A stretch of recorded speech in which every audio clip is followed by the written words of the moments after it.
Boa tarde, irmãos da Igreja Batista em Vila das Belezas. Meu muito boa tarde também aos nossos amigos, aos nossos irmãos aí espalhados aí, que têm nos acompanhado aqui pela nossa página da Igreja Batista em Vila das Belezas. O nosso Pão das Três, o Pão Diário, o Pão das Três, só não acontece na quarta-feira e no domingo porque nós temos os nossos cultos no YouTube. Sejam todos muito bem-vindos. Mais um dia de reflexão, mais um dia de alegria na presença do Senhor, mais um dia destinado às orações, mais um dia também de interações através das redes sociais. E já fica aqui o nosso desejo de que você seja edificado, de que você seja fortalecido e sinta-se também querido e amado em primeiro lugar pelo nosso Deus, que enviou o seu Filho Jesus Cristo para morrer no seu lugar, no meu lugar. E também amados pela Igreja Batista em Vila das Belezas, que tem procurado pregar a palavra de Deus e ensinar o caminho de Deus a todos com os quais ela tem tido contato. Que Ele possa nos guardar, nos abençoar, nos direcionar durante essa nossa live hoje do Pão das Três, em todos os nossos atos, em todas as nossas palavras e também através da participação dos irmãos. Quero já começar orando, buscando a presença do Senhor e logo na sequência nós vamos cantar um hino do cantor cristão. Vamos orar?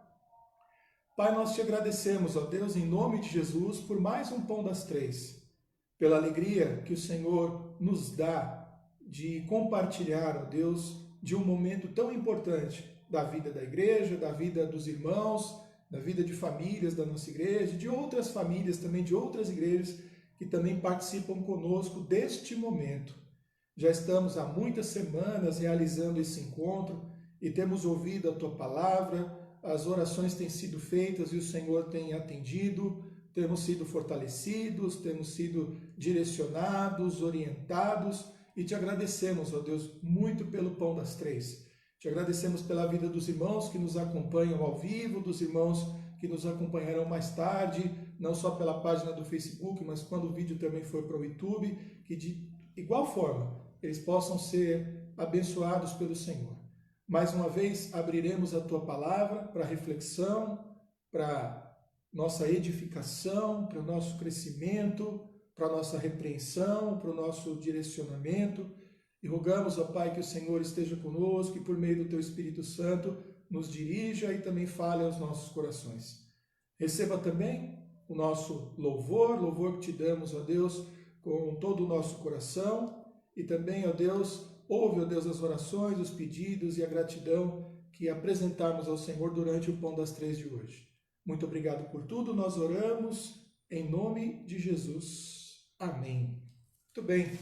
Eu queria convidar você a cantar o hino 160 do cantor cristão, que é um hino bastante conhecido, né, que fala sobre a fé contemplada por Jesus, no sentido de ser observada, no sentido de que é Ele quem coloca essa fé maravilhosa nos nossos corações, que além de nos conduzir à salvação, também nos fortalece na caminhada cristã. Precisamos de fé, né? A fé vem para que cheguemos à salvação, a fé vem para que também possamos manter o nosso dia a dia, enfim, a fé que salva, a fé que restaura, a fé também que nos mantém nos caminhos de Deus. O hino 160, então, do cantor cristão.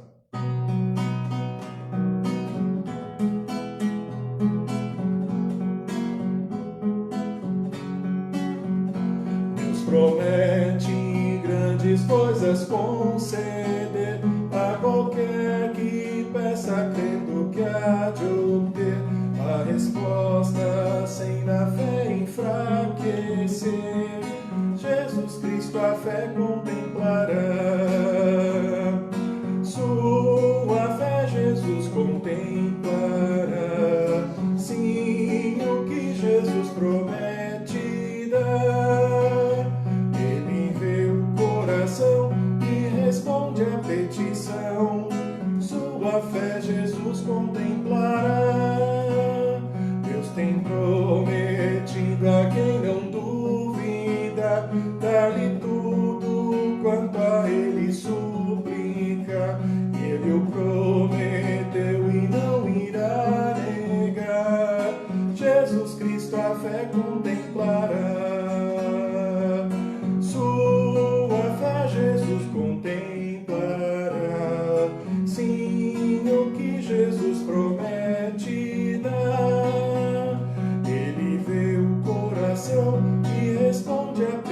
petição. Sua fé Jesus contemplará. Deus já grandes maravilhas operou por alguém que nele confiou e que da promessa em nada duvidou. Jesus Cristo a fé contemplará. Sua fé Jesus contemplará. Sim, o que Jesus promete dar. Ele vê o coração e responde a petição. Sua fé Jesus contemplará. Sim, creiamos no que Deus nos prometeu, pois jamais desonrará o nome seu. Ele cumprirá promessas que nos deu. Jesus Cristo a fé contemplará. Sua fé Jesus contemplará. Sim, o que Jesus promete dar. Ele vê o coração e responde a petição. Sua fé Jesus contemplará. É isso aí. Sua fé Jesus contemplará. A gente vai falar um pouquinho disso hoje, a respeito da fé que salva. Você já tem aí a referência, eu já deixei para você aí na tela aí, né, do vídeo, na descrição do vídeo, qual será a nossa leitura de hoje, que é Mateus capítulo 7, os versículos de 21 a 23. Na verdade, a gente fará também uma breve leitura no Salmo 24, os versos 3 e 5, que eu acho que de alguma forma também trazem um pouco de luz e de entendimento para o texto que nós vamos ler hoje. Então já deixa aí a sua Bíblia aberta em Mateus capítulo 7, os versículos de 21 a 23, uma passagem que eu sei que é bastante conhecida, e depois a gente vai abrir, eu vou citar no momento oportuno, o Salmo 24, os versos de 3 a 5, vou dar um tempinho para você abrir também, para você acompanhar a nossa leitura. Então deixa aberto aí, e vamos orar mais uma vez, entregando este momento aí nas mãos do Senhor para a nossa reflexão nessa tarde. Pai, muito obrigado a Deus por mais um momento nesse dia em que estamos diante da Tua Palavra. Já conhecemos, ó Deus, essa leitura, já ouvimos, ó Deus, comentários, já participamos de aulas, enfim, mas pedimos que o Senhor mais uma vez fortaleça os nossos corações através da Tua Palavra, nos faça lembrar, ó Deus, das coisas que já aprendemos, a recordarmos, principalmente porque desejamos praticar e viver o que a Tua Palavra nos ensina.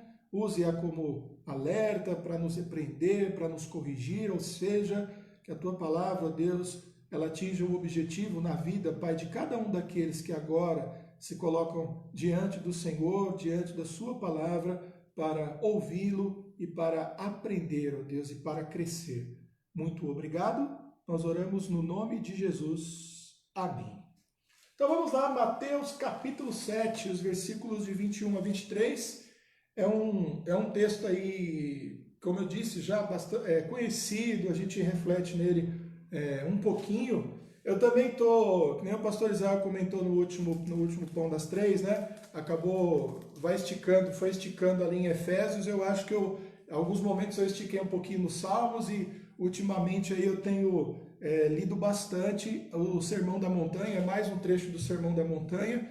É lógico que a gente não está fazendo um estudo em todos os versículos, eu já pulei várias passagens, mas também já li várias passagens e hoje a gente está de novo aí no Sermão da Montanha. Vamos ler então esses 3 versículos e depois vamos refletir, vamos pensar um pouco. Diz o texto assim, diz assim Jesus.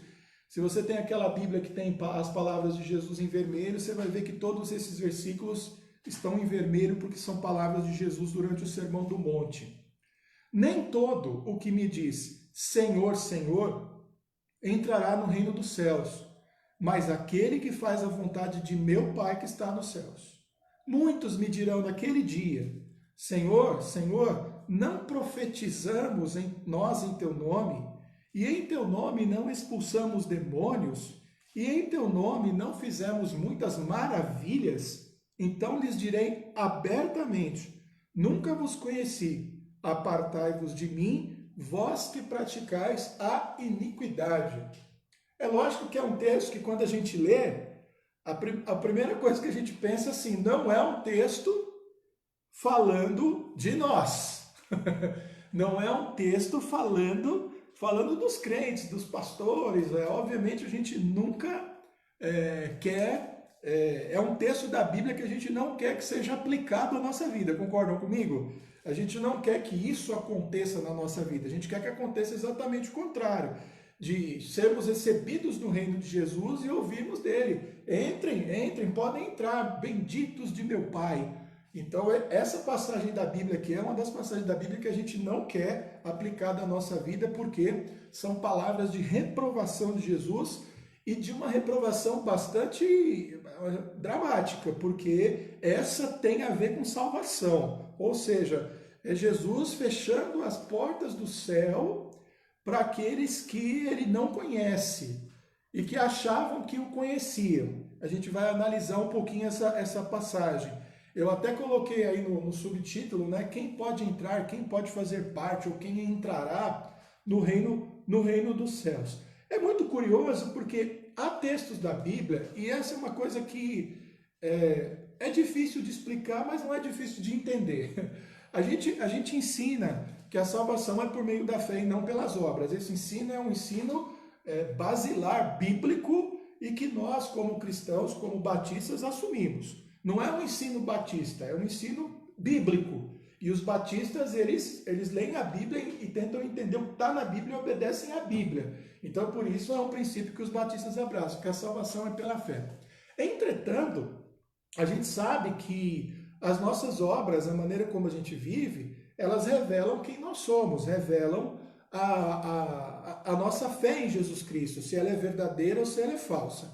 Agora, a vida é tão complexa que, diante de um texto desse, a gente percebe que a gente não está, quando estamos vivendo a vida aqui, as coisas estão acontecendo, simplesmente vivendo um sim ou não nesse momento, e nem vivendo situações em que, aos olhos humanos e a reflexão humana, é capaz de enxergar a verdade como um todo. Então, olha só, não existem três tipos de pessoas. As pessoas que são crentes, não crentes e meio crentes. Não existe. Existem aqueles que são de Cristo e aqueles que não são. Aqueles que herdarão o reino dos céus e aqueles que, infelizmente, não herdarão o reino dos céus. Não existe uma situação intermediária pela eternidade. Você foi mais ou menos crente, você foi mais ou menos bonzinho. Não existe. Isso sim é preto no branco, é direita e esquerda, é em cima e embaixo, ou seja, coisa muito bem definida. Mas aos olhos humanos é muito interessante porque um texto desse revela que a gente pode se confundir, e a confusão é tanta que a gente pode confundir a nossa própria vida. Veja que esse texto ele está tratando de pessoas que se julgavam ou que se julgam salvas pelo que fazem. Entretanto, quando chegarem diante de Jesus, elas serão reprovadas. Agora, por que isso não pode ser confuso para nós? Porque Jesus, ele não deixou no ar o motivo. Ele não deixou o motivo para essa recusa no campo da subjetividade, do cada um entenda como quiser. Não. O texto, as palavras de Jesus revelam de modo muito claro qual foi o motivo da recusa. Então, olha que interessante. Nós, seres humanos, nos confundimos. Nós vivemos um mundo em que a gente pode tirar conclusões erradas. Podemos nos enganar em relação aos outros e em relação a nós mesmos. Mas quando a gente está diante da palavra de Deus, a gente percebe que a coisa sim, ela tem um polo, ela tem uma direção, ela tem um sim e um não muito claro e muito objetivo. Portanto, quem se confunde somos nós. Então, olha que interessante. Ele está quase chegando no final do Sermão do Monte. Então, ele já falou tanta coisa, vamos recordar aqui, não vou ler, mas só dizer. Ele já falou quem são os bem-aventurados do reino, ele já falou o que é ser sal da terra e luz do mundo, ele já falou do cumprimento da lei dos profetas que ele veio para cumprir, não veio para abolir. Ele falou sobre o comportamento do crente com relação a esmolas, jejum, a ofertas e a todas as coisas. Ele falou sobre as ansiedades da vida, porque a gente não deve ter, sobre o hábito de ficar julgando os outros naquele sentido negativo, de ficar se metendo na vida dos outros. Falou sobre os dois caminhos, sobre os falsos profetas, falou sobre oração, ensinou oração, uma série de coisas. Quando ele chega no final do Sermão do Monte, ele vai trazer essas duas ideias, essa de quem entra e quem não entra no reino, e também de como a gente constrói a nossa vida cristã, através dos alicerces, mas que é o versículo 24 a 27 que a gente não vai ler hoje, não vai ler nessa passagem. E aí, ele está diante daquela multidão e diz assim, não se enganem, porque quem vai entrar no reino dos céus não é aquela pessoa que faz as coisas por fazer, e também não é aquele que decreta a salvação por si só, para si só. Existe alguma coisa diferente no coração do homem, existe alguma coisa diferente que só Deus é capaz de fazer, e que uma vida tocada por Jesus reflete e que mostra, evidencia quais são os sinais de quem é salvo ou não é salvo. E aí é interessante, né, irmãos, porque ele mostra que até obras, no sentido principalmente das obras miraculosas, das coisas maravilhosas que um ser humano pode fazer, elas podem ser, e muitas vezes elas são, um sinal muito enganoso em relação à salvação. Olha que interessante, porque ele diz assim, nem todo que me diz Senhor, Senhor entrará no reino dos céus, mas aquele que faz a vontade de meu Pai. Ou seja, aquele que diz Senhor, Senhor, sem fazer a vontade de Deus, ele não é um crente, ele é um bajulador. Olha que interessante. São pessoas que estão chamando Jesus de Senhor. Quem sabe é Kyrios, e Senhor nesse sentido é do Senhor de Deus, aquele que tem autoridade sobre nós, mas que não permitem essa autoridade verdadeira de Deus sobre as suas vidas. Portanto, eles não são servos de Deus, eles são, entre aspas, bajuladores. Pessoas que chamavam Jesus de Senhor, mas que não faziam a sua vontade. Vão para o campo dos bajuladores. Olha que interessante.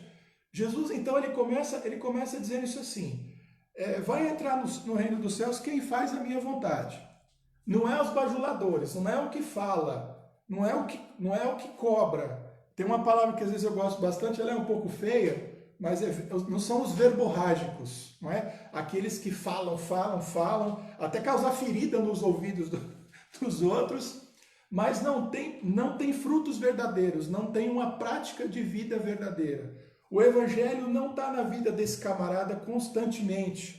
Ele é só alguém que fala, é só alguém que bajula, é só alguém que tem expressões muito parecidas. Se você for olhar a vida dele realmente, ele é um ímpio talvez, ele é uma pessoa absolutamente comum. Os valores do reino não estão na vida dele. Então Jesus começa por aí. Mas a gente quando olha, como eu disse, a gente pode ter um sinal trocado. Olha como fala bem, olha como é eloquente, olha como é isso, olha como é aquilo, e a gente pode estar enganado. Deus não se engana, a gente sim. Vamos lá. Muitos me dirão naquele dia. Aí a coisa piora, porque são pessoas que fazem uma avaliação errada de si mesmas. Ou seja, elas terminam a vida olhando tudo o que elas fizeram, orgulhosas do que fizeram, cheias de si, contando histórias, contando vantagens, mas aquilo não tem conexão verdadeira com o próprio Deus, com o próprio Senhor. Fizeram coisas, inclusive, que talvez só crentes sejam capazes de fazer, mas mesmo assim, não tendo a fé verdadeira no coração. Olha que coisa estranha. Diz assim, Senhor, Senhor, não profetizamos nós em teu nome? A gente poderia ficar falando aqui horas a respeito do que é profetizar, mas esse profetizar, basicamente hoje, é pregar a palavra de Deus. Há um sentido mais antigo, principalmente do Antigo Testamento, que tem a ver com expor as verdades de Deus aos que estão ali, no sentido de sinais e de maravilhas. Ou seja, esse profetizar, ele é de fato algo especial. Então ele diz assim, não profetizamos nós em teu nome, a gente já sabe que esse camarada vai ser rejeitado. Ele tem a fala cristã, ele tem a postura cristã, ele tem quase uma mensagem cristã, a mensagem dele pode balançar as pessoas, pode chocar as pessoas, mas ela não tem fundamento, Dá quase para dizer que são pessoas que aprenderam a imitar o Evangelho, a fazer uma coisa assim que parece verdadeira e não é, e capaz até de enganar muitos. A Bíblia prevê isso, que os sinais muitas vezes produzidos pelos ímpios e pelas trevas e pelo diabo são tão bem feitos, são tão bem articulados, que às vezes são capazes até de enganar os crentes mais sinceros. Aí ele diz assim: em teu nome não expulsamos demônios. O exorcismo, né, que é a expulsão de demônios, é uma coisa muito séria. Muitos crentes verdadeiros às vezes têm até medo, né? Quem nunca ouviu histórias de possessões demoníacas e de pessoas que foram chamadas e temeram, aí corre, chama o pastor, corre, chama o missionário, tem medo disso. E esses mostram até uma certa coragem diante das trevas. E a ousadia, essa ousadia que vem de Deus, é um atributo cristão muito, muito importante. Por quê? Porque o verdadeiro cristão, ele não teme pela própria vida, ele não teme ser envergonhado, porque ele está protegido e guardado por Deus. Então você vê a história do cara que expulsa demônios e faz tudo, e o texto diz que ele foi rejeitado por Jesus. Quer dizer, a coisa fica difícil, fica muito difícil. Em teu nome não fizemos muitas maravilhas. Aí maravilha é cura, operar sinal do céu. Você vê os apóstolos, gente que ficou muda porque confrontou o apóstolo Paulo, os filhos lá de Seva, toda aquela história, né? Que passaram situações terríveis porque mexeram com os servos de Deus, ou curas e sinais que os próprios apóstolos e os servos de Deus ao longo da história fizeram. E aí você fica assim: como é que essa gente vai ser reprovada por Deus? É interessante porque um texto desse, ele pode surtir um efeito estranho na vida da gente, que é o da gente desprezar a profecia, desprezar o exorcismo e desprezar a operação de maravilhas. E eu não quero que você caia nesse erro. O que o texto nos ensina é que esses sinais podem ser muito enganosos para saber quem vai entrar no reino dos céus ou não. Por quê? Porque há algo que é muito mais importante, ou algumas coisas que são mais importantes. E aí, ele diz no versículo 23, como eu disse, a palavra de Deus não deixa a gente sem resposta, e nem deixa a gente especulando a respeito dos motivos pelos quais alguns serão reprovados. Não, Jesus diz, mais uma vez, quem se confunde é a gente, quem deixa as coisas de forma clara é Deus. A gente é tão confuso que a gente é capaz de não saber nem quem é a gente mesmo. Tanto é que quando a gente fala tem certeza de salvação, eu gosto sempre de lembrar as pessoas que a certeza da salvação ela não está em nós. A certeza da salvação está em Cristo. Cristo me disse que se eu cresce nele eu seria salvo. E eu creio nessa palavra de Jesus. E eu sei que a salvação está nas mãos dele. A segurança da salvação, ela só é possível porque nós temos um Deus que fala a verdade e que nos garante. Não depende de nós. Dependendo de nós, nenhum de nós seria salvo, porque nós somos pecadores e terríveis, né, diante de Deus. Mas graças a Deus é Cristo quem garante a nossa salvação e por isso podemos ter certeza da nossa salvação. Aí ele diz no versículo 23, e eu lhes direi abertamente. Abertamente é, francamente, sem medo de errar, falando exatamente qual é o motivo pelo qual estão sendo reprovados. Aí ele diz, aí é duro, né? Nunca vos conheci. Por que Jesus fala que nunca os conheceu se quem não é filho de Deus é pelo menos criatura de Deus e não há ninguém peregrinando pela terra senão pela vontade de Deus? Exatamente porque esse conhecimento não é o conhecimento do tipo ser criatura. Não é o conhecimento do tipo que Deus permitiu que você viesse à existência e sabe o seu nome e cada dia da sua vida. É o conhecimento do ponto de vista, com certeza, do relacionamento. Você nunca andou comigo. Você nunca confessou meu nome de verdade. Eu costumo pensar também, eu gosto muito, principalmente quando eu falo para jovens, você nunca tomou um prejuízo por causa de Jesus. Então não vem falar para mim que é discípulo de Jesus. Se você nunca perdeu nada, se você nunca teve que abrir mão de nada por causa de Jesus, a tua vida cristã, desculpa, não começou ainda. Porque esse conhecimento é um relacionamento que vai exigir da gente tomar posturas às vezes até radicais e até contra a nossa vontade. O crente aprende a isso. E ele que fala, nunca vos conheci. Aí ele diz, apartai-vos de mim, vós que praticais a iniquidade. Ou seja, olha que interessante, ele diz assim, o caminho dessas pessoas é o caminho do pecado. É o caminho da perdição. elas têm prazer no pecado, que é uma diferença para os crentes verdadeiros. O crente verdadeiro, ele erra, ele peca, mas ele não tem prazer no pecado. Isso é muito diferente. O pecado o perturba, o atormenta, o pecado está nele como uma doença, talvez do ponto de vista humano, terreno, temporal, incurável, mas contra o qual ele luta incansavelmente, tomando as medicações que são necessárias, que é a Bíblia, a oração, a vida na igreja, tomando as precauções necessárias, se protegendo de todas as formas, guardando com o que fala, guardando os olhos para onde vem, os passos por onde andam, sempre lutando. Às vezes cai, mas levanta. Agora, essas pessoas, o texto revela, elas estão entregues, a iniquidade faz parte do seu modo de agir e do seu modo de pensar.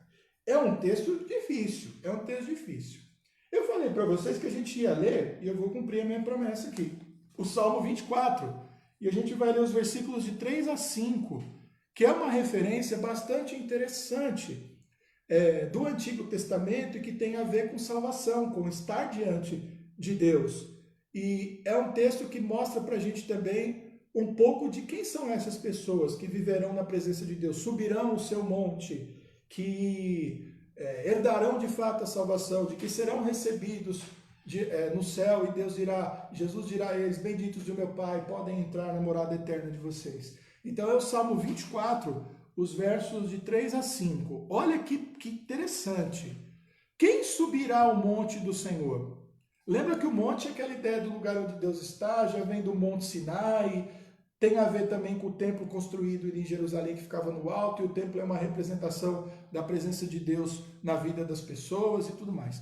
Ou quem estará no seu santo lugar? Uma referência aqui ao santo e ao santo dos santos, ao tabernáculo, depois ao templo também. É um salmo de Davi, o templo ainda não está construído, mas o santo dos santos já existia ali no tabernáculo. Aí ele responde, olha que interessante: aquele que é limpo de mãos e puro de coração. Limpo de mãos aqui tem a ver com o que você faz, com suas obras, com o seu trabalho. Dentro de um contexto de guerra como o de Davi também, eu acredito que tem a ver também com a pureza das mãos, de não ter, matado pessoas ou coisas desse tipo. E puro de coração. A pureza de coração, a gente pode traduzir de uma forma bastante tranquila, que é não ter ódio, não ter mágoa, não ter inveja, não ter pessoas ainda a perdoar, ter perdoado todo mundo, ou seja, ter falta de perdão no coração, né? Ter a falta de alguma coisa é interessante, né? Mas acho que é possível, acho que vocês entendem o que eu quero dizer. Aí ele continua, que não entrega a sua alma à vaidade. Engraçado, a gente vive um tempo de tanta vaidade, né? A gente é tão vaidoso, e ele diz isso: para entrar no templo do Senhor não pode ser vaidoso. E nem jura enganosamente. É interessante esse jura enganosamente, porque a gente sempre pensa o jura em situações assim bastante extremas. Você jura que está falando a verdade, nesse caso qual é a verdade, qual não é a verdade, mas esse jura enganosamente, ele pode é uma referência a respeito de lábios que falam sempre a verdade em toda e qualquer situação, corra você risco ou não. Aí ele termina dizendo assim no versículo 5, né, porque é a limitação que eu estabeleci hoje: esse receberá a bênção do Senhor e a justiça de Deus da sua salvação. Olha que interessante, apesar do conceito de salvação aumentar bastante à medida que a gente vai entendendo a Bíblia e ele chega no seu ápice em Jesus Cristo, ele tinha essa compreensão também de estar guardado na presença do Senhor. Então olha que interessante, aqueles que hão de herdar o reino dos céus não serão avaliados pelos sinais que fizeram. Ainda que eu diga que aqueles sinais ali não podem ser desprezados. Não vou profetizar, Deus pediu para eu orar por uma pessoa que está doente, eu não vou orar, eu vou fugir de usar meus dons. Não é isso que eu estou dizendo. Eu estou dizendo que à vista humana, no tempo em que nós vivemos, os sinais são ambíguos, e a gente, como ser humano, tem uma dificuldade muito grande de dizer sim ou não. Mas a Bíblia diz: esses não são os sinais nos quais vocês devem se apegar. Vocês devem se apegar a fazer a vontade do Senhor, a andar em seus caminhos, a ter o coração puro, a não entregar a sua alma à vaidade, a não jurar enganosamente, porque essa pureza, esse relacionamento com Jesus é a marca, é o sinal seguro daqueles que entrarão no reino dos céus. e não as obras maravilhosas, as palavras maravilhosas e os feitos maravilhosos. Vamos desprezar quem é eloquente, quem é cheio de boas obras, quem Deus chamou para fazer coisas grandiosas? Não vamos cometer esse erro. Mas vamos julgar que ali está toda a verdade, toda a sinceridade? Temos que ter cuidado.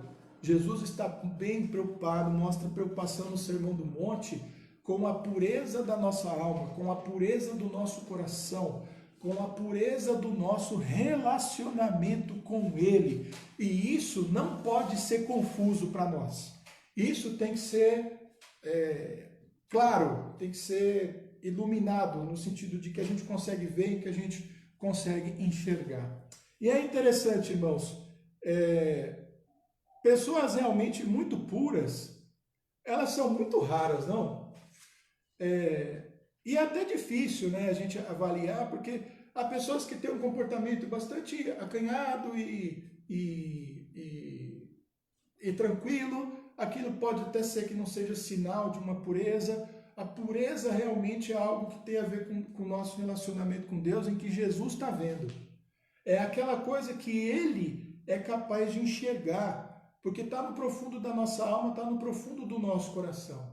Porque eu posso fazer uma coisa maravilhosa, mas eu posso fazer para a minha própria vaidade, para aparecer, porque eu estou disputando com alguém, porque eu estou com inveja, com ciúme de alguém, ou porque eu tenho um trauma que eu estou tentando superar e aí eu me esforço.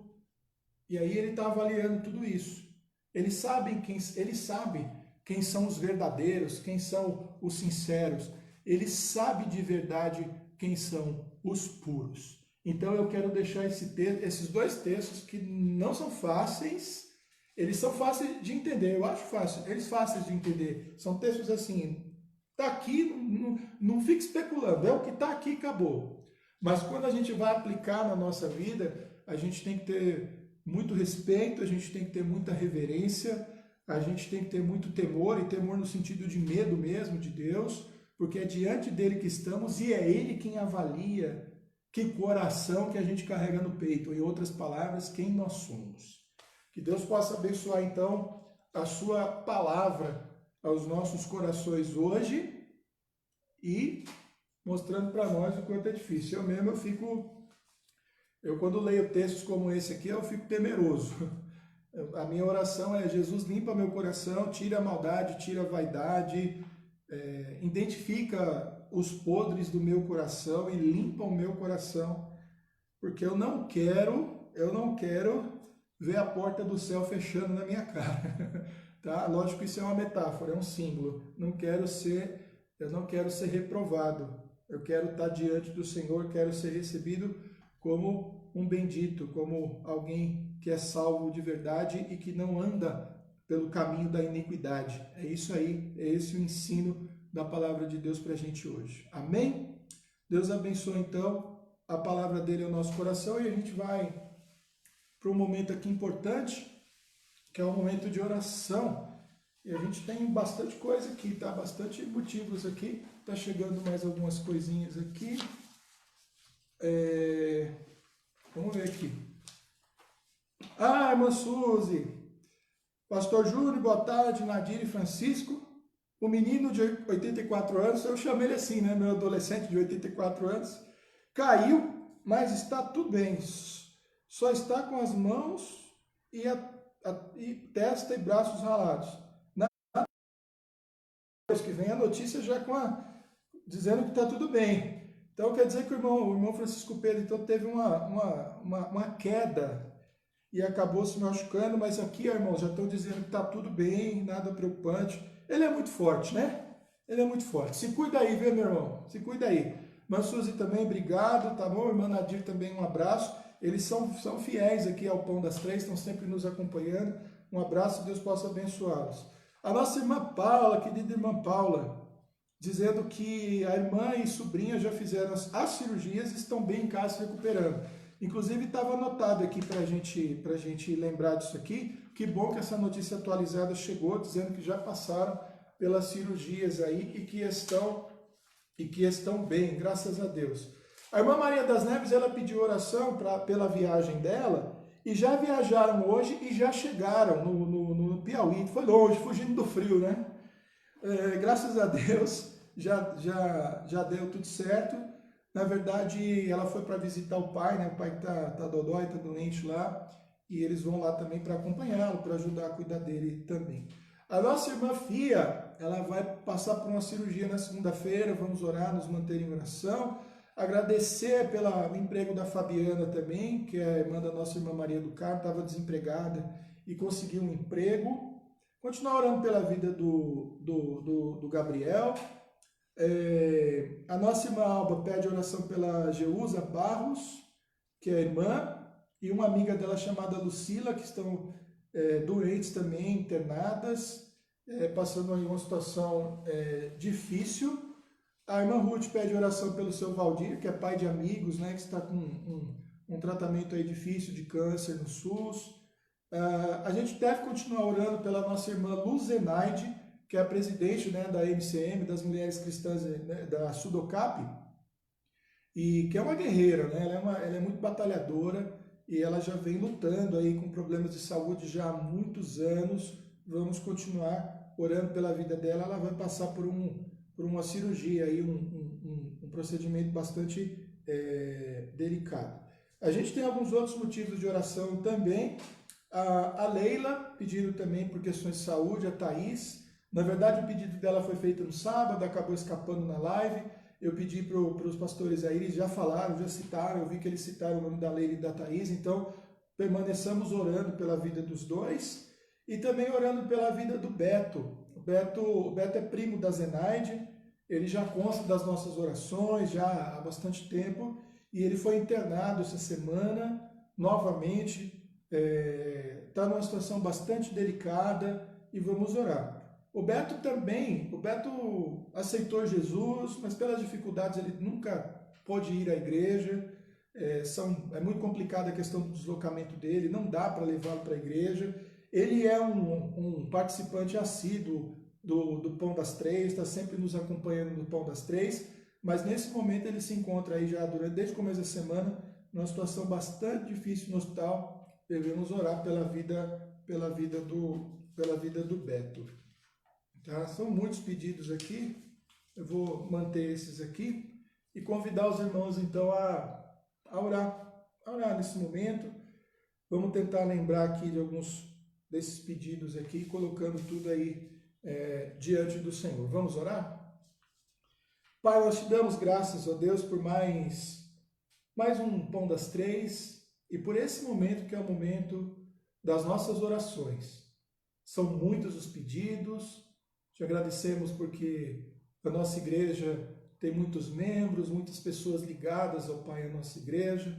E isso também, ó Pai, nos faz fortes, isso também nos dá, ó Deus, a dimensão do Teu reino, da importância, Pai, de sermos igreja. E te agradecemos, ó Pai, porque além de irmãos queridos, ó Pai, que fazem parte do nosso relacionamento, são crentes, são pessoas, ó Deus, salvas pelo Senhor, que têm as suas necessidades, e que compartilham os seus pedidos, a sua gratidão, como quem falam, ó Deus, com seus próprios familiares, entendendo, ó Pai, a necessidade de comunicar as suas necessidades e também de buscar oração. Por isso, ó Pai, nós oramos pela vida do nosso irmão Francisco Pedro, ó Pai, que está passando por um momento de recuperação após uma queda. Com o nosso pedido pela sua plena recuperação, vem também a nossa gratidão, porque coisas mais graves, ó Deus, não aconteceram com ele. Te agradecemos, ó Pai, pela vida da Leila, pela vida da Thaís, e colocamos, ó Deus, a vida de ambas nas Tuas mãos. Elas estão passando, ó Deus, por intervenções, ó Deus, por tratamentos, por necessidades, ó Pai, de envolvimento médico, ó Pai, na sua saúde, e peço, ó Deus, que a Tua graça possa acompanhá-las, possa, ó Deus, ajudá-las, ó Deus, e o Senhor possa restabelecer a sua saúde. Obrigado pela vida da nossa irmã Fia também. Na segunda-feira ela vai passar por uma cirurgia. Colocamos, ó Deus, a vida dela, a vida dos médicos, ó Deus, anestesistas, enfim, toda a equipe envolvida nas Tuas mãos, mas sempre sabendo e nos lembrando de que o Senhor é quem é o médico dos médicos e que é o Senhor, ó Deus, quem está presente na vida dos Teus servos, ó Deus, em todos os momentos, inclusive, ó Deus, nas salas de cirurgia. Te agradecemos, ó Deus, pela viagem da nossa irmã Maria das Neves, ó Pai, que conseguiu chegar, ó Deus, com tranquilidade ao Piauí, já está, ó Deus, ali com seu pai, com seus familiares, e peço, ó Deus, que o sucesso, ó Pai, dessa primeira parte dessa viagem possa ser completado, ó Deus, nos dias em que ela passará lá, e também pelo restabelecimento, ó Pai, da saúde, ó Pai, do seu pai. Continua cuidando dela, continua cuidando de todos os familiares, os que ficaram também debaixo, ó Deus, da tua bênção. Quero te agradecer também, ó Pai, pelas parentes, ó Pai, pelas amigas, ó Deus, pelas pessoas, pela irmã e pela sobrinha da nossa irmã Maria de Paula, Pai, que passaram pela cirurgia, estávamos orando também por isso, ela já vinha compartilhando essa necessidade, e te agradecemos, ó Pai, porque a cirurgia transcorreu, ó Deus, com tranquilidade, para alívio, ó Deus, de todos, e também, mais uma vez, como sinal, ó Pai, da tua bênção e também da tua presença, ó Pai, na vida de todos nós. Pedimos a tua bênção também, ó Pai, sobre a vida da nossa irmã Luzenaide, que há tantos anos, ó Deus, tem lutado bravamente com problemas de saúde, e, ó Deus, admiramos, ó Deus, a sua fé, o seu esforço, porque ela tem continuado a trabalhar, ó Deus, na sua obra, tem continuado a trabalhar ali na sua igreja, também na associação, e ela vai passar, ó Deus, também por um procedimento cirúrgico, e peço que a tua mão a guie, que a tua mão, ó Deus, a conduza.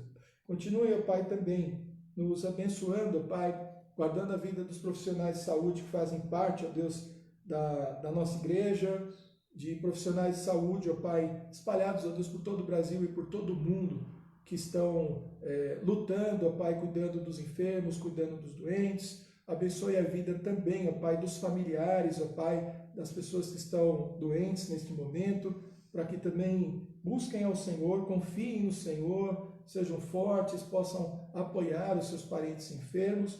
E eu peço a Deus que a saúde possa ser não apenas para aqueles que estão enfermos, mas para todos aqueles que são familiares. Muito obrigado, Deus, pelo Pão das Três de hoje. Obrigado pelos motivos de oração que nos chegam. Te agradecemos, ó Deus, porque o Senhor continua guiando, ó Deus, e abençoando a tua igreja, fazendo o seu trabalho, pregando a sua palavra e nos conduzindo sempre conforme a tua vontade.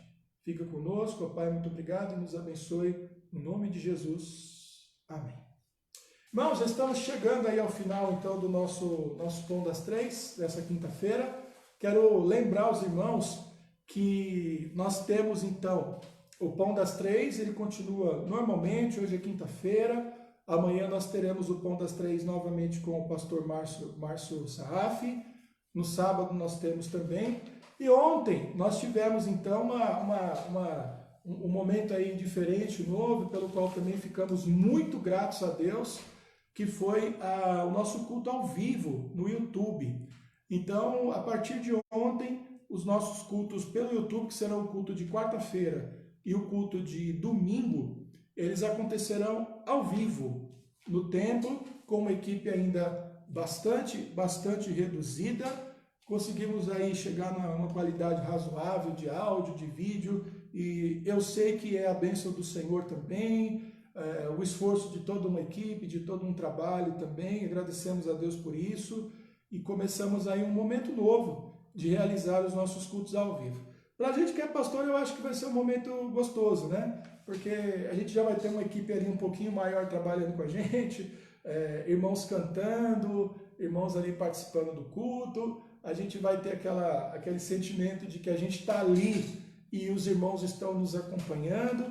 Portanto, fiquem ligados, os links também continuarão a ser compartilhados aí antecipadamente. Mas, independentemente disso, fiquem ligados aí, sintonizados no nosso canal e acompanhando, sabendo que o culto da quarta-feira é às 20 horas, no domingo de manhã às 10h30 e no domingo à noite às 19 horas. Tá bom?